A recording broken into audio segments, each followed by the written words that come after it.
Hey everyone! Welcome back to the Daily Dialogue, Speak Smart. Think Global. I'm Daniel. And I'm Sophie. Today, let's travel back in time together and talk about something we all share, our school days. We'll teach you how to describe your favorite subjects, share memories, and talk about your old classrooms, all in natural English. We'll also bring you real conversations, stories from our lives, cultural facts, grammar tips, and fun quizzes. Make sure to watch till the end and hit subscribe right now. And share this episode so other English learners can join our growing family. Let's start by building your word bank. Repeat after us. Subject, a school topic like math or English.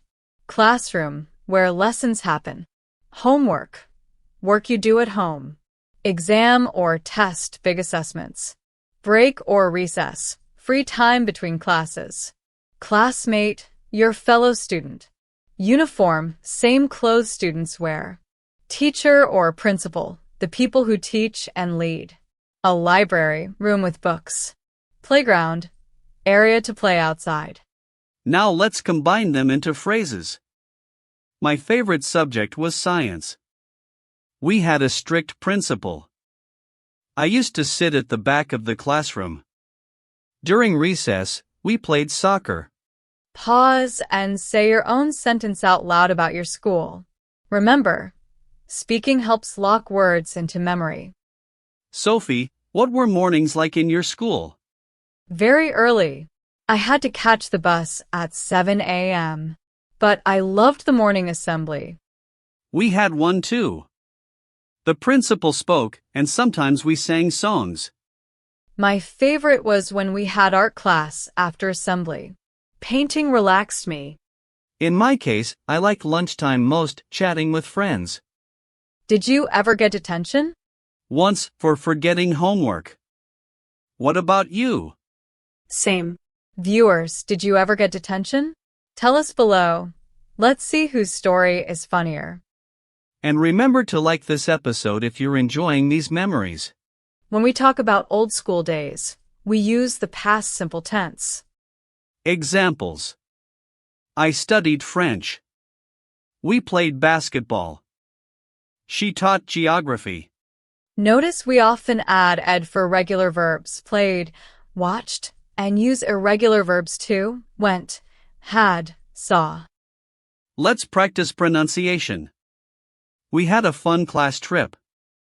They gave us lots of homework. I loved science lessons. Repeat them. And pay attention to the final, ed sounds. That detail makes your English sound clearer and more natural. Alright, here's the full story. It was a rainy Monday morning. I was so sleepy that I didn't even check my closet properly. I grabbed what I thought was my usual school uniform, but it turned out to be my sports kit. When I got on the bus, nobody noticed at first because I wore my jacket. But when I reached the classroom and took it off, silence. Then everyone burst out laughing. I felt my face turning bright red. Did the teacher get angry? Surprisingly, no. She smiled and said, "At least you're ready for PE." She even made a little joke about it to break the ice. Later that day, we actually had PE class, so I was the only one ready. After that, my classmates teased me a bit, but it turned into one of those funny memories we still laugh about.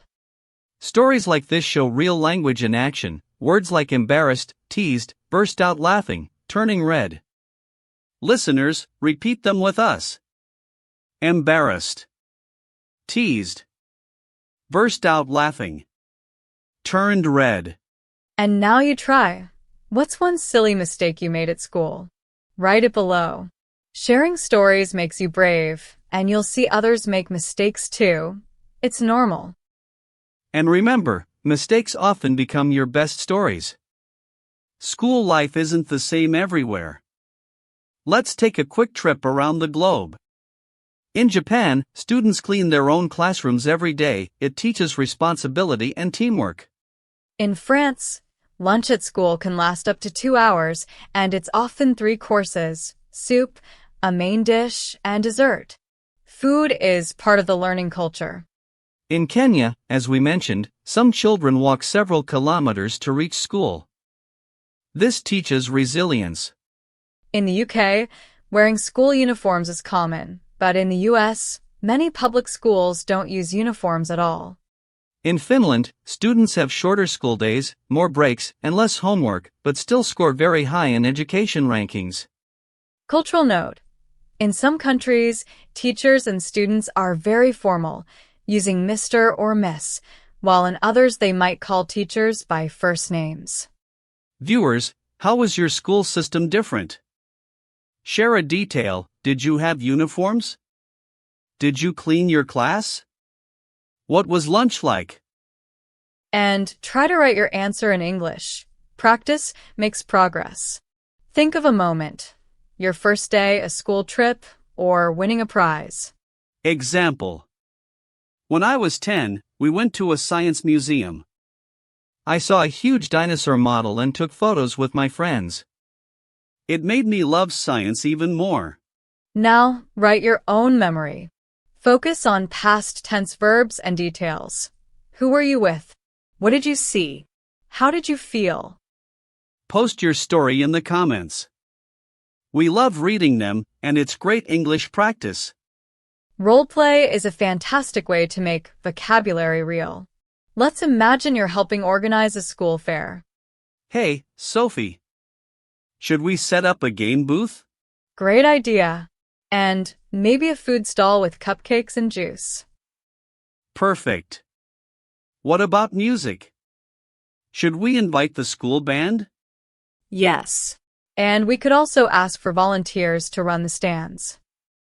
New words to notice. Booth, small stand for games or food. Stall, same idea, usually food. Volunteer, someone who helps for free. Fundraiser, event to collect money. Now your turn. Record a roleplay with a friend or speak alone. Start with, "Hey, let's plan the fair. What should we include?" It may feel silly to talk to yourself, but it really helps. Also, listen back to catch pronunciation or grammar mistakes.